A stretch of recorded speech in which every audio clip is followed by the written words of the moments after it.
నేను మూడు పిల్లలు ఇంట్లో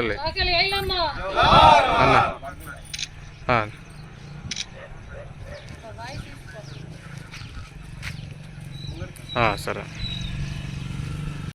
ఐలమ్మ వర్ధంతిని పురస్కరించుకొని జగిత్యాల రూరల్ మండల్ గ్రామంలో మోరపల్లి గ్రామంలో చాకలి ఐలమ్మ విగ్రహానికి ఇక్కడ ఉన్నటువంటి మరి రజక పెద్ద మనుషులు, మా మహిళా తల్లులు, మోరపల్లి గ్రామస్తులు, ఇటు చలిగల్ గ్రామస్తులు, తాడిపల్లి గ్రామస్తులు అందరం కూడా చాకలి ఐలమ్మ చేసినటువంటి పోరాట స్ఫూర్తిని స్మరించుకునే విధంగా వారికి మరి ఘనమైన నివాళులు అర్పించడానికి రావడం జరిగింది.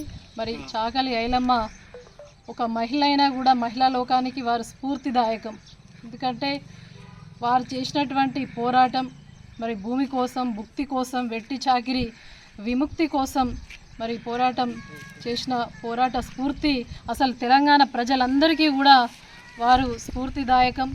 ఆనాడు ఒక్క చిన్న విషయంలో చెప్పాలనంటే కౌలు దారిగా తను పండించిన పంటను మరి దేశ్ముఖ్ రామచంద్రారెడ్డి అని చెప్పేసి తను పండించిన పంటను మరి తీసుకెళ్ళడానికి ప్రయత్నం చేయగా మరి అడ్డగించి మరి ఆనాడు ఎవరు పండిస్తే వారికే సొంతం ఆ పంట భూమి అని చెప్పేసి మరి తెగువను చాటి చెప్పి ఈనాడు బానిస సంఖ్యల నుంచి నిజాంకు భూస్వాములకు వ్యతిరేకంగా పోరాటం చేసినటువంటి చాకలి ఐలమ్మ మన తెలంగాణ బిడ్డ కావడం అదృష్టం. వారి యొక్క పోరాటమే తెలంగాణ ఉద్యమానికి ఊపిరిగా మరి తీసుకోవడం జరిగింది. గౌరవ ముఖ్యమంత్రిగా కేసీఆర్ గారు తొలి ముఖ్యమంత్రిగా ఉన్నప్పుడు చాకలి ఐలమ్మ జయంతి కానీ వర్ధంతి కానీ మరి ప్రభుత్వంగా అధికారికంగా మరి చేయడం నిజంగా కూడా మాలాంటి మహిళలకు మరి అటువంటి పోరాటం చేసినటువంటి ఎప్పుడో పోరాటం చేసి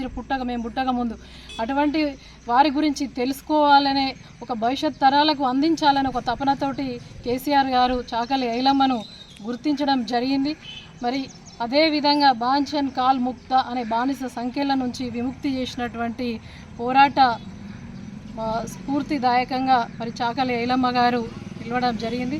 వారికి ఈ సందర్భంగా మనందరి పక్షాన కూడా ఘనమైన నివాళులు అర్పిస్తూ మరి రజకులు అని అంటే చాకలి వాళ్ళంటే కేవలం బట్టల మురికిని వదిలించడమే కాదు, సమాజానికి పట్టినటువంటి మురికిని వదిలించడంలో చాకలి వాళ్ళు రజకులు ముందుండాలని చెప్పేసి బీసీలుగా వాళ్ళను గుర్తించి మరి వాళ్లకు 200 యూనిట్ల కరెంటు ఫ్రీ కావచ్చు, వాళ్ళకి ఎక్కడైతే బట్టలు ఉతుకుతారో అక్కడ కావచ్చు, వాళ్ళ చేతి కుల వృత్తులను ప్రోత్సహించినటువంటి గత ప్రభుత్వం మరి నీళ్లకు కానీ కరెంటుకు కానీ కొదువ లేకుండా చేసినటువంటి గత ప్రభుత్వం వీళ్ళను కూడా మరి బీసీ బంధు సాయంలో కూడా గుర్తించడం అనేది మరి కేసీఆర్ గారికే దక్కింది. మరి వారు చేసినటువంటి సేవలను మరొకసారి స్మరించుకుంటూ చాకలి ఐలమ్మకి జోహార్ జోహార్.